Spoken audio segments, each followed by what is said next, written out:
Hey guys, मेरा नाम है Anubha. Welcome to biology ed. और आज के वीडियो में हम डिस्कस करेंगे about the mechanism of breathing. As usual video होगा क्विक एंड इजी। वीडियो के एंड में मैं आपको ऐसा इजी मेथड बताऊंगी जिससे आपको ये टॉपिक सिर्फ समझ नहीं आएगा बल्कि इंस्टेंटली लर्न भी हो जाएगा। तो चलिए फिर बिना देर करे let's get started. Mechanism of breathing यानी कैसे अपने रेस्पिरेटरी सिस्टम के पार्ट्स को यूज करके हम ब्रीदिंग करते हैं। इजीएस्ट वे में मैं आपको बताने वाली हूं, तो ध्यान से सुनिएगा। तो देखिए, इसे समझने के लिए सबसे पहली और सबसे जरूरी बात जो आपको याद रखनी है वो ये कि एयर हमेशा हाई प्रेशर से लो प्रेशर के टुवर्ड्स ट्रैवल करती है।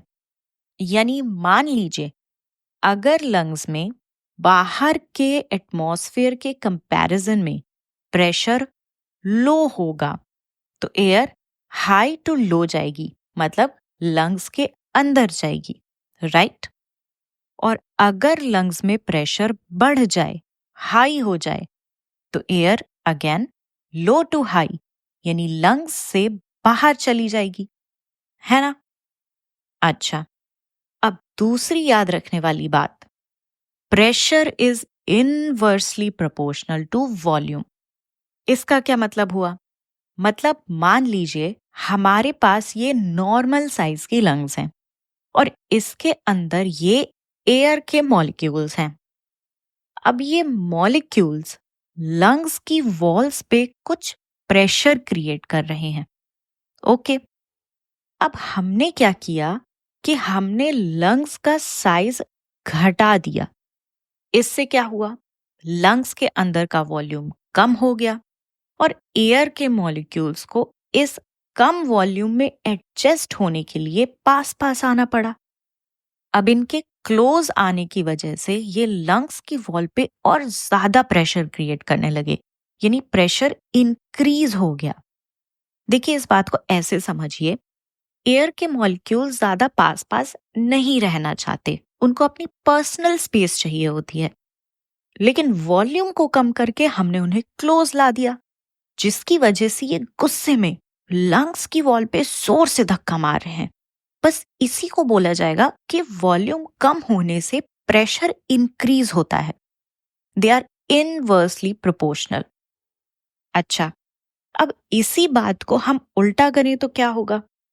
हमने लंग्स का वॉल्यूम फिर से इंक्रीज कर दिया, लंग्स को एक्सपैंड कर दिया, तो एयर के मॉलिक्यूल्स अब दूर दूर हो गए, जिससे प्रेशर कम होगा या ज्यादा? प्रेशर ऑब्वियसली कम हो जाएगा। इतना क्लियर हो गया? बस इन्हीं दोनों प्रिंसिपल का यूज करके हम इनहेल और एक्सहेल कर पाते हैं।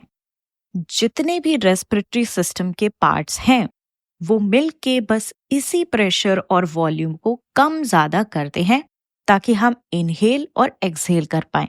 देखते हैं कैसे। ये देखिए, ये आपका एनसीईआरटी का डायग्राम है।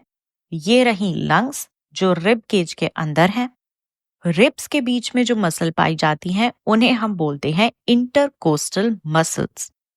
और लंग्स के नीचे ये डोम शेप्ड मसल प्रेजेंट होती है जिसको हम बोलते हैं डायफ्राम। अब देखते हैं कि जब हम इंस्पायर करते हैं, सांस अंदर लेते हैं, तो क्या होता है।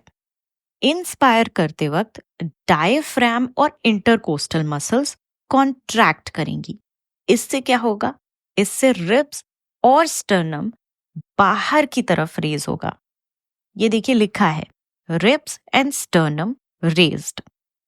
स्टर्नम यानी बीच में जो बोन रिब्स को कनेक्ट करती है ना, उसको स्टर्नम कहते हैं। तो वो भी बाहर की तरफ रेज होगी। इससे क्या होगा? थोरैक्स यानी चेस्ट का वॉल्यूम इंक्रीज हो जाएगा।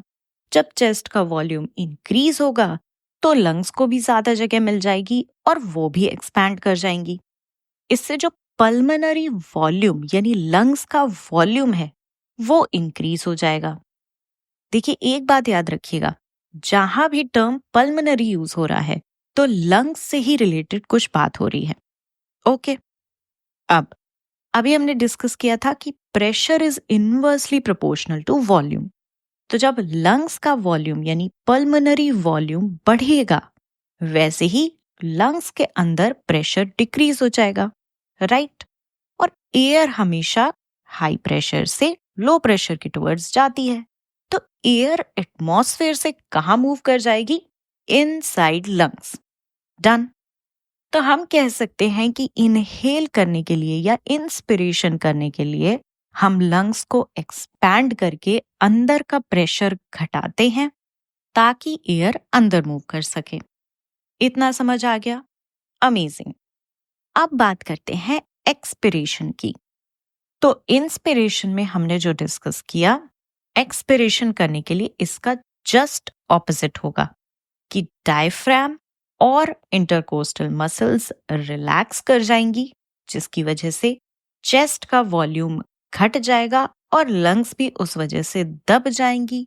लंग्स अगर छोटी होंगी तो पल्मोनरी वॉल्यूम डिक्रीज हो जाएगा। वॉल्यूम डिक्रीज होगा तो क्या बढ़ेगा? प्रेशर बढ़ेगा और एयर हाई प्रेशर से लो प्रेशर के टुवर्ड्स जाएगी, यानी कि out of the lungs. Clear? अब अगर आपको लग रहा है कि मैम बहुत सारे टर्म्स हैं, पहले कौन सा स्टेप हो रहा है, फिर उसके बाद क्या हो रहा है, एग्जाम में क्वेश्चन आया तो हम क्या लिख के आएंगे, तो समराइज करने के लिए और आपके इजी रिवीजन के लिए मैंने ये प्यारी सी इजी सी टेबल बना दी है।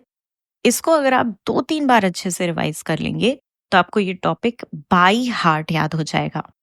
तो देखिए, इसमें एक तरफ हमने लिख दिया इंस्पिरेशन और दूसरी तरफ हमने लिख दिया एक्सपिरेशन। इंस्पिरेशन में क्या होता है? सबसे पहले डायफ्राम और इंटरकोस्टल मसल्स कॉन्ट्रैक्ट करेंगी, जिसकी वजह से पल्मोनरी वॉल्यूम इंक्रीज होगा।